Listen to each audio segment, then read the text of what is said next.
Son visage vous dit sûrement quelque chose. Normal, elle est passée à la télé il y a quelque temps dans Les Anges et French Strip notamment.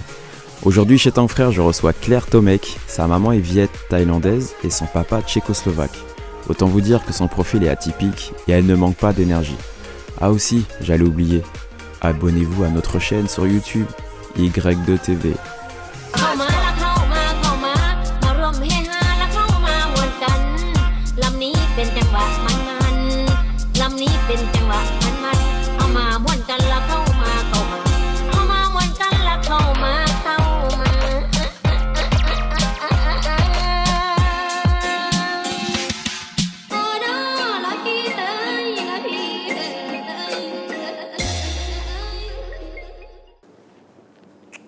Salut toi. Salut toi. Ça va Claire? Ça va et toi? Pas trop. Il fait quel temps en bas? Non mais j'ai dit que ça n'allait pas trop. Pourquoi? Bah, parce que t'as trop grandi là encore. Mais grandi, tu connais ce mot toi? Bon, je vous présente, c'est Claire. Enchantée. Et bah fais la suite. Je dois me présenter? Bah oui. J'ai dit Eh c'est Claire, donc vas-y. Je m'appelle Claire. Comment on se présente? Ah je sais pas. Je sais pas, ça fait un petit peu réunion d'alcooliques anonymes là, tu sais, genre je m'appelle Claire, j'ai 24 ans. Claire petite, ça donne quoi? Claire petite, ça donne Enfant, quoi. ça. Ouais, j'ai un léger avantage pour le coup. Mais ça donne à peu près ta taille, je crois. Et sinon, Claire petite, ça donne quelqu'un de très calme. Ah bah rien à voir avec celle que je connais. Non, ouais, voilà, j'étais très réservée. Celle que vous allez découvrir. Très solitaire aussi. Ah ouais? Ouais, à l'école, j'étais toute seule tout le temps. J'avais pas beaucoup d'amis. T'es autiste un petit peu, non? Ouais, Quelque je part. crois. Non, mais en fait, le truc, c'est que j'étais un petit peu plus en avance sur mon âge. Serais-tu surdouée? Peut-être bien, oui. Mhm. Malheureusement. Ok, donc plutôt solitaire. Plutôt solitaire et du coup c'était assez compliqué pour moi à l'école parce que je comprenais très vite les choses et que je comprenais pas les gens. Donc je restais toute seule. Ok, d'accord. Voilà, Claire petite. Mais Et l'enfance, sinon, très heureuse. t'es de quelle origine? Ma mère est viette et thaï et mon père est tchécoslovaque, d'où la taille. Ok. Tu parles quelle langue? Français, bien Français, sûr. c'est Oui. déjà pas mal. Quoi d'autre? Français, anglais. Thaï, viet. Non, non. En fait, ma mère me parlait viette quand j'étais petite. Et à l'école, ils lui ont dit qu'il fallait qu'elle arrête de me parler viette parce que Mais j'allais non. prendre un accent. Si, Non. que j'allais prendre un accent et que j'allais Après, avoir... toi, c'est parlé comme ça, tu vois. Mais ma mère, je comprends tout le temps ce qu'elle me dit quand elle est vénère. Mais encore heureux. Mais même les viettes, mais en fait, ils sont vénères à 24. Tout le temps, ils te parlent, tu te dis « Je fais quoi ?» J'appelle ça un dragon. Oui, c'est ça. Les viettes, Ça crache le feu. c'est ça. Ça crache pas que le feu, mais ouais, non, ils sont très, très, comment dire, ils ressentent les choses quoi quand ils parlent. Un peu trop d'ailleurs. Je connais. Ouais. Vietnamese, we're the Vietnamese. Vietnamese, right? Right? Kinda gay, right? Kinda gay. You know what I'm talking about. Very faggy. Ta sao em da voix? Come on. What the fuck? Bon, du coup, tu grandis un petit peu. Et on passe à l'âge de l'adolescence. Ça donne quoi, du coup? Est-ce que tu étais toujours solitaire dans ton coin ou ça a un peu changé? Non, moi j'ai eu mon bac très tôt. Donc, en fait, Dès l'adolescence, direct. j'ai eu mon bac... non, mais j'ai eu mon bac à 16 ans, donc... C'est plutôt précoce. Je sais pas à quel âge on est censé être ado pour toi. Je sais pas, je dirais 13, 14, un truc comme ça. 13-14, j'étais au collège, au lycée, j'écoutais du hard rock avec un X-Pack, je faisais de la trottinette. C'est vrai que tu as un peu ce genre de profil. Ouais, Tatoué, Vraiment tout ça. oui, non, mais déjà j'étais partie dans un délire un peu hardcore quand j'étais petite. Ouais, t'étais pas tatoué à cet âge-là quand même. Non, mes parents, ils avaient déjà un petit peu l'appréhension que je devienne un peu chelou dans ma tête. Ok, ils avaient senti ça chez toi, quoi. Ouais, un peu de folie. Je commençais Ok. à devenir un peu folle, ouais. Ok, mais bon, normalement c'est attachant aussi. Oui, mais tout ce qui est petit et mignon aussi, je peux te dire. Et Ouais, tout ce qui est fou je et sais, attachant. Je sais. Et du coup, encore une énième invitée que je reçois qui est métissée. Et un truc que je trouve important de savoir, c'est comment toi, par rapport à ce métissage, tu te situes d'un point de vue culturel. Plutôt côté asiate, européen, dis-moi tout. C'est assez compliqué parce que ma mère est très très proche de sa famille, qui est asiatique. Donc ma mère est viet et thaï et en fait tu connais les familles viet, c'est toujours réunion de famille, c'est toujours réunion de famille, hein. Quand je dis réunion de famille, c'est pas petit comité, c'est que t'es 40. Hein. C'est normal. Voilà. Pour eux. Et mon père, moi, est très européen, donc il a plus le même caractère que moi, très solitaire, très... Donc toi, t'es plus côté papa. Ouais, voilà. Okay. Et après, c'est vrai que je me retrouve beaucoup dans le côté asiatique, sur le côté bouddhiste, sur tout ce qui est philosophie de vie, parce que pour moi, le bouddhisme, c'est pas une religion, c'est vraiment une philosophie de vie, une manière de penser. C'est ce qui se dit, ouais. Une manière d'être, une manière de sentir, tu vois, et de ressentir les autres. Et c'est vrai que dans ça, je me retrouve beaucoup. Après, dans tout ce qui est nourriture, culture, etc., je me retrouve plus dans le côté asiatique qu'européen. Ok. Mais sur mon caractère, je suis plus du côté européen que asiatique. Ouais, un peu plus francisé, quoi, pour le coup. Ouais, c'est ça. Et intéressant de savoir aussi, tu vois, vu que tes parents forment un couple mixte. Un couple mixte et heureux. Et en fait, ton papa, comment il s'est intégré par rapport à ça? Comment l'alchimie elle se fait culturellement entre ta maman asiate et ton papa européen? Est-ce qu'il parle la langue, par exemple? Est-ce qu'il comprend quand ta mère elle parle viet ou je sais pas. Ou est-ce qu'il aime bien manger asiate et tout aussi? Comment ça se passe? Alors, mon père ne parle pas viet. Et c'est vrai que dans ma famille, en fait, tous mes oncles ou mes tantes sont tous avec quelqu'un de français ou d'européen ou de voilà. Okay. Donc on est tous mixtes en fait. C'est une famille Benetton. Ouais, c'est ça, cousins cousines, on est tous voilà. Métissés quoi. C'est ça. Ok. Et non, sinon on parle tous français. Mes cousins cousines, il y en a certains qui parlent viet, il y en a certains qui parlent thaï. Moi, j'ai pas cette chance. Et non, mon père ne connaît même pas la prière. Il mange asiatique, mais il mange pas pimenté. Ça, c'est relou un peu. Ok. Ouais, mais sinon, non, ça va. C'est pas très grave, ça. Mais du coup, est-ce que tu connais tes pays d'origine, donc la Thaïlande, le Vietnam? T'as déjà été? Je suis partie en Thaïlande pendant 4 mois et demi. Ah ouais, quand même? Ouais, pour le Main Kina. Pardon? Enfin Studio Line. Tu reconnais ou pas? Ouais, ok, voilà. D'accord. Non, 4 mois et demi pour le Manikina et puis le Vietnam, j'ai pas encore fait. Okay. Mais j'aimerais bien. C'est pas un secret, on va dire que pas mal de gens t'ont vu à la télé. Oui. C'est comme ça un petit peu que je me suis fait découvrir. T'as fait quoi par exemple? J'ai fait ma toute première émission, c'était 10 couples parfaits. Je voulais pas du tout faire de télé à la base. Qu'est-ce qui t'a amené dedans alors? Et ce qui m'a amené dedans, c'est qu'en fait mes parents ont déménagé et ils ont visité une maison pendant l'été. Et l'hiver approchant, il n'y a eu que des merdes. Et donc en fait, ça arrive des fois. Voilà, ils se sont retrouvés avec pas mal de frais à couvrir. Et moi qui travaillais et qui m'assumais toute seule. Et mes parents, pour moi, c'est toute ma vie. Ils ont toujours tout donné pour moi. Ils ont toujours fait le maximum pour moi. Je me suis dit, c'est peut-être à mon tour d'essayer de les aider, tu vois. Et ça faisait plusieurs années qu'on me proposait de faire de la télé-réalité. J'ai toujours dit non parce que je jugeais énormément la télé. Et c'est critique, tu veux dire? C'est critiqué et c'est vrai qu'il y a matière à critiquer parce que forcément ils prennent des cas. Sinon, si on prenait que des gens lambda, les gens ne regarderaient pas. Oui, tu veux dire des gens un peu lisses, quoi. Voilà, c'est ça.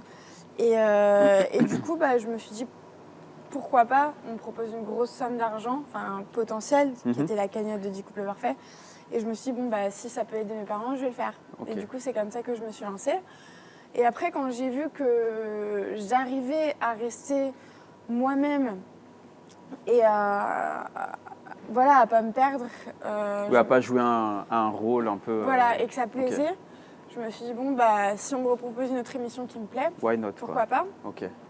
Et on m'a proposé Friends Trip, qui est une émission de dépassement de soi, tu vois, de sport. En fait, c'est le Koh-Lanta du riche. C'est-à-dire que t'as à manger, mais t'as des épreuves de ouf.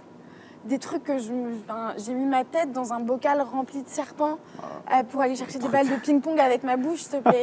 À quel moment tu vas faire ça dans ta vie? Jamais. Je suis restée pendant 1 heure et quelques entre 2 poteaux comme as, en plein cagnard. C'est du dépassement de soi, quoi. Et j'étais tellement fière de moi et en fait je le faisais pour moi et pour mes parents et pour tous les gens qui m'ont toujours dit que j'ai arrêté l'école à 16 ans, je serais capable de rien, etc. C'était aussi pour leur montrer que je pouvais faire autre chose, me surpasser. Et voilà, franchement, j'étais trop fière de faire ça. Et puis après, on m'a proposé Les Anges. On m'a proposé d'autres émissions que j'ai refusées, bien évidemment. Ouais, t'acceptes pas tout, quoi. Voilà, Okay. On m'a proposé Les Anges et je me suis dit, il y a un vrai enjeu professionnel. Pourquoi pas?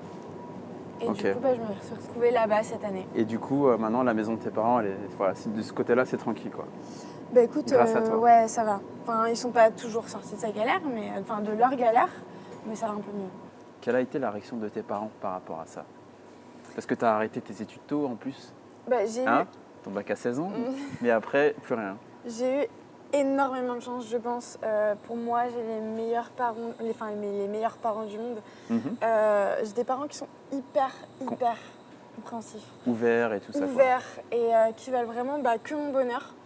Et si je dois me planter, je me planterai, mais c'est pas grave. Au moins, t'as essayé, quoi. Voilà, c'est ça. C'est pas le genre de parent qui va m'obliger à faire quoi que ce soit ou qui va me forcer à quoi que ce soit. Tu vois, dans les familles asiates, en général, c'est souvent ça. Moi, je sais que mes cousins et cousines, il y en a la plupart. Ouais, il y a une certaine rigueur. Ouais, c'est ça. C'est soit tu fais médecine, soit tu fais commerce, soit tu fais du violon, du piano. Ouais.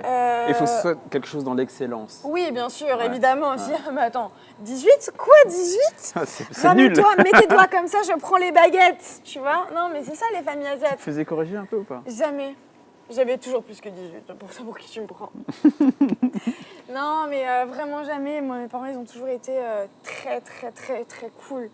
Et honnêtement, c'est pour ça aussi que sur mes réseaux sociaux, je communique beaucoup sur mes parents, sur la famille, sur mes valeurs de la famille, parce que j'ai une chance d'avoir une famille unie. Ouais, c'est vrai que tu es assez transparente là-dessus. Ouais.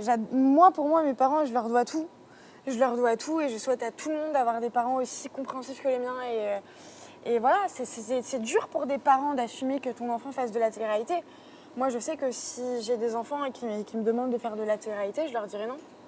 Parce qu'après ce que j'ai vécu, non merci. Selon toi, est-ce que tu peux en résumer quoi, mauvaise expérience? Non, pas mauvaise expérience, parce que si c'était à refaire, je le referais. Ok. Mais je ne le conseillerais pas à tout le monde. C'est-à-dire que... le côté costaud psychologiquement ouais, et tout ça. Il faut avoir un vrai cadre de vie. Moi, j'ai de la chance d'avoir mon pilier, c'est ma famille, d'avoir mes parents derrière moi qui ont toujours été là. Mais quelqu'un qui est un petit peu fragile psychologiquement, c'est très très dur. Ouais, parce que pour prendre le recul qu'il faut et tout, c'est... Prendre le recul, et puis c'est pas forcément comme on le voit à la télé, tu vois. Explique-nous un peu alors. C'est comment du coup? C'est-à-dire? Tu m'as dit, c'est pas comme... tel qu'on voit à la télé. Oui, parce que les gens pensent que c'est vraiment la réalité. Donc tu veux dire que c'est peut-être un peu scénarisé? Bien sûr. Ok. Mais bien sûr que c'est scénarisé. Si c'était... On te demande de faire telle ou telle chose, d'agir par rapport à tel ou tel candidat. C'est ça. Le truc, c'est qu'il faut bien se rendre compte qu'à la télé, quand tu vois un jour d'épisode, c'est pas un jour de tournage pour nous. Okay. C'est comme un film, tu vois. Ouais, c'est un condensé, quoi. C'est condensé, donc au final, ça équivaut à environ...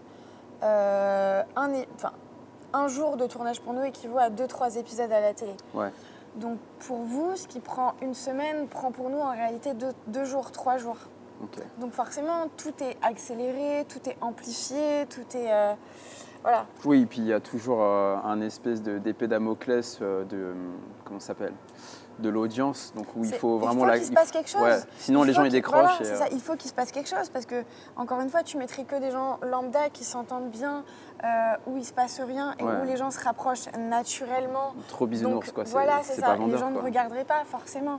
Mais c'est ça qui marche dans la télé-réalité. Et moi, ça, j'en avais conscience, mais je pense qu'il faut le vivre pour réaliser, tu vois. Et voilà, c'est ça. Et le fait d'être plongé là-dedans, c'était assez compliqué pour moi.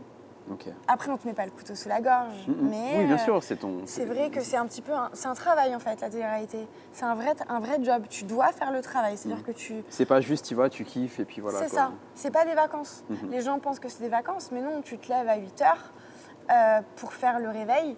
Après, tu as des périodes de creux. Mais il faut toujours que tu sois sur le stage, c'est-à-dire que tu sois dans la maison au cas où il se passe une embrouille, un truc, tu vois. Ouais, je vois ce que tu veux dire.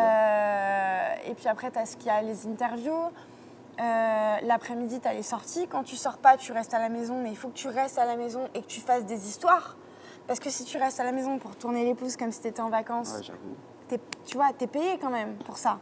Est-ce qu'on t'a déjà demandé un truc que t'as refusé, par exemple? Oui, par exemple, on m'a demandé d'aller pécho tel ou tel mec, ou d'aller embrouiller telle ou telle personne. Et du coup, comment t'as réagi?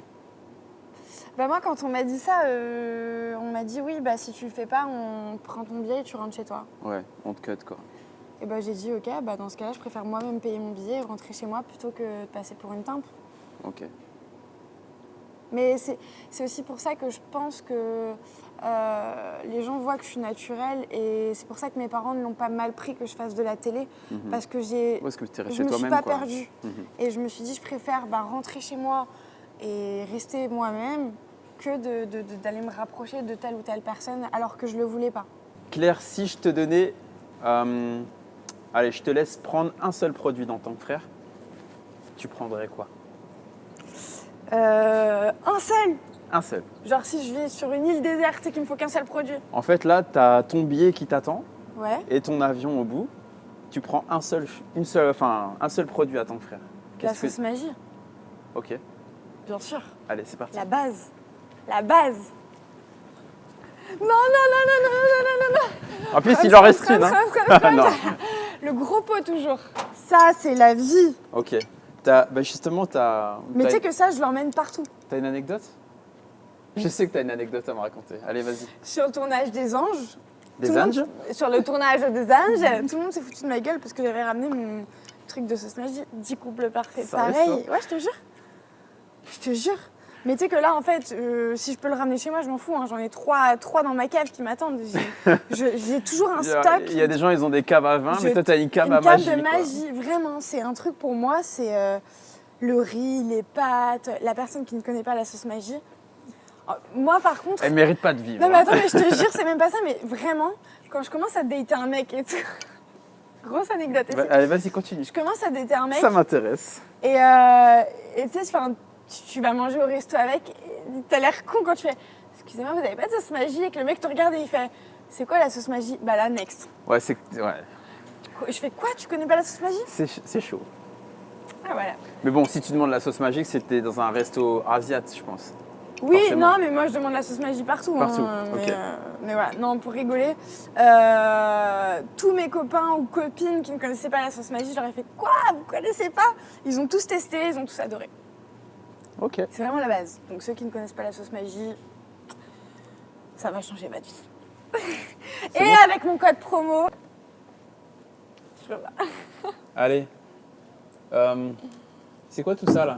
Je t'avais dit un seul produit, tu m'avais parlé d'imagie, mais... Mais moi je suis asiatique, moi je vois tout en grand. D'accord. Donc, des nem chua, bœuf séché. La base pour Ok. la construction du muscle. Ok. Ah oui, c'est vrai que... Bah justement, tu vas me parler de tes activités. Parce que si on ne te voit plus à la télé, où est-ce qu'on peut te voir? Je suis coach dans une salle d'électrostimulation. Donne-moi l'adresse. Je peux pas, tout le monde va venir. Ok, Non, tout à l'heure. je rigole. Non, dans plusieurs clubs en fait Ok. d'électrostimulation. Tu tournes, Voilà, t'es en tournée. je tourne. C'est un peu bizarre ce que tu viens de C'est pour ça que je dire. me suis rattrapé, je dis t'es en tournée. Et où est-ce qu'on peut me voir Bah, sur les réseaux sociaux, bien sûr. Sur les réseaux sociaux. Instagram. Sur les réseaux sociaux, Instagram, Twitter. Snapchat. Twitter un peu moins. Twitter, je partage beaucoup sur la cause animale. Oui, bah, grâce à Twitter, t'as retrouvé ton Grâce chien. à Twitter, j'ai retrouvé mon chien. Twitter, bah, je communique beaucoup sur les animaux. Ma seconde passion après le sport. Donc prochainement, Brigitte Bardot, quoi. C'est pas prochainement, c'est actuellement. Je suis la Brigitte Bardot asiate. C'est ça, Ok, c'est noté. voilà. Et on va pas manger de chien, mais on va rejoindre Vincent en Tu me cuisine. dégoûtes.